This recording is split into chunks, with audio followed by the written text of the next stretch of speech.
Alleluia.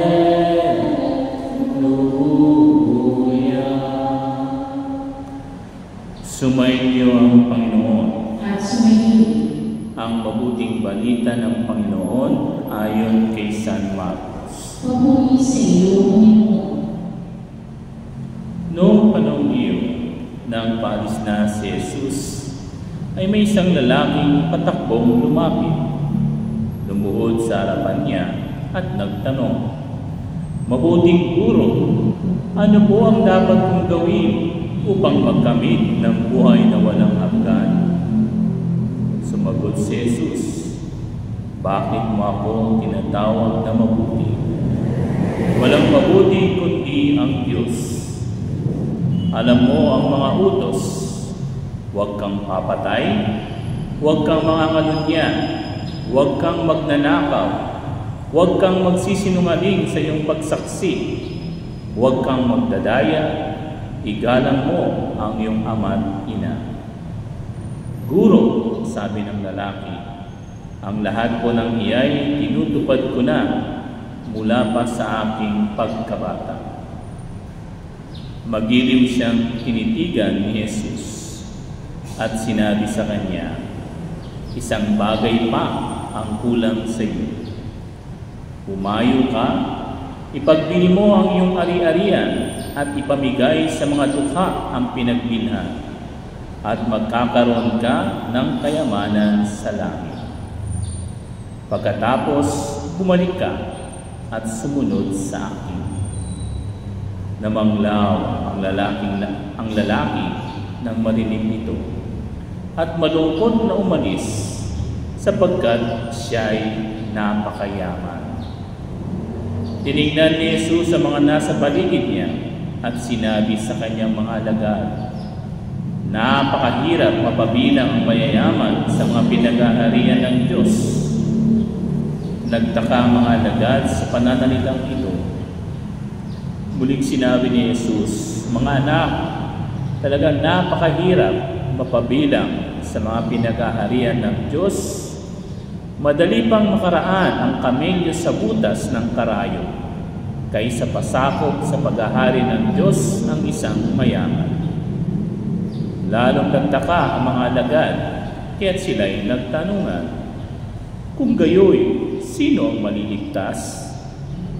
Tinitigan sila ni Jesus at sinabi sa kanya, "Hindi ito magagawa ng tao, ngunit hindi ito mahirap sa Diyos.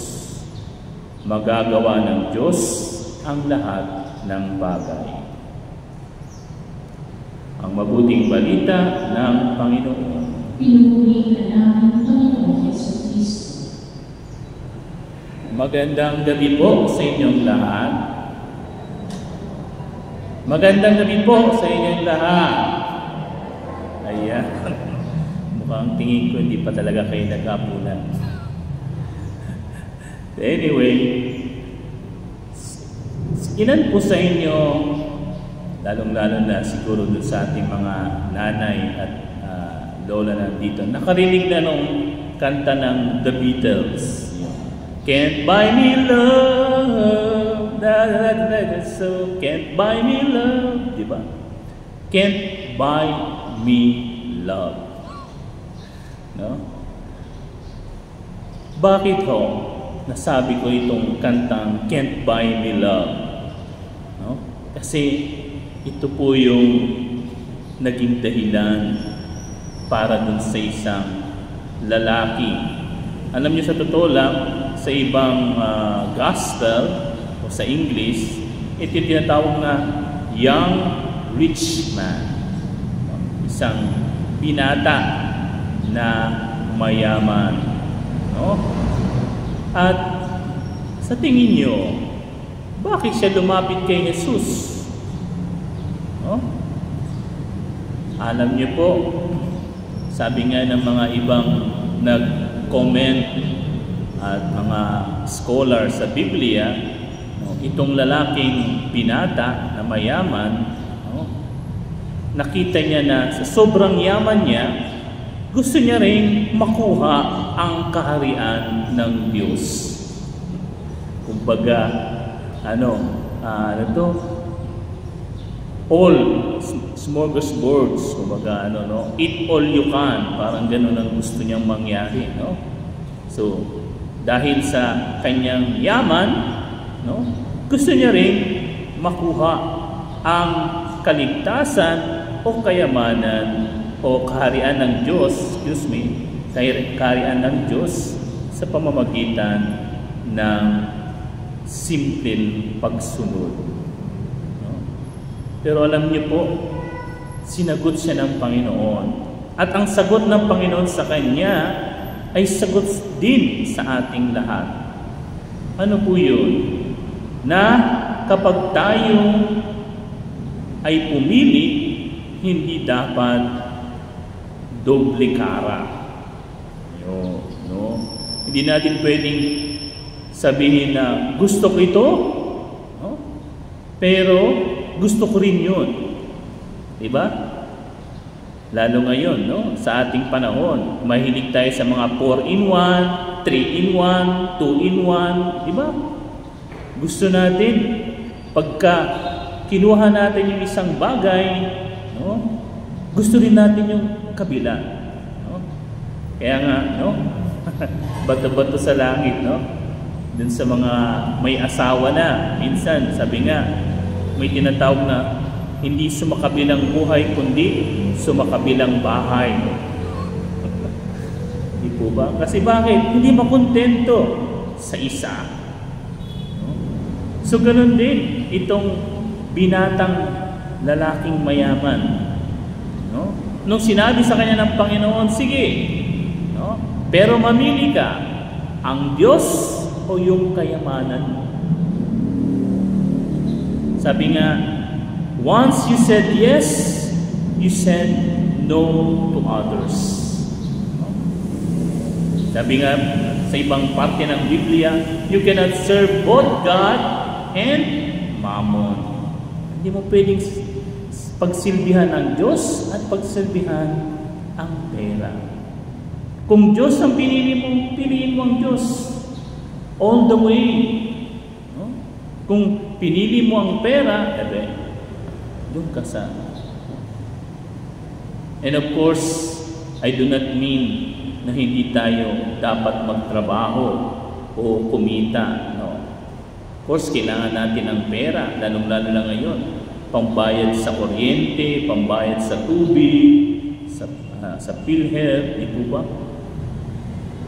Pero ang sinasabi ng Panginoon, hindi yan dapat ang iyong magiging first sa iyong buhay. No? Kundi ang Diyos. Mahirap? Oo, mahirap. No?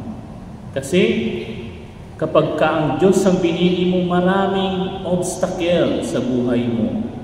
Maraming tukso na magsasabi sa iyo, alam mo naman mapapala mo dyan sa pagsisimba mo na yan. No? Pero alam niyo po, sabi nga ng Panginoon, hindi ito magagawa ng tao, ngunit hindi ito mahirap sa Diyos. Bagamat ang gusto ng Panginoon sa atin, yung buo nating loob, buong puso natin, pagmamahal at pagpili sa Kanya, pero kailangan pa rin natin ang tulong niya.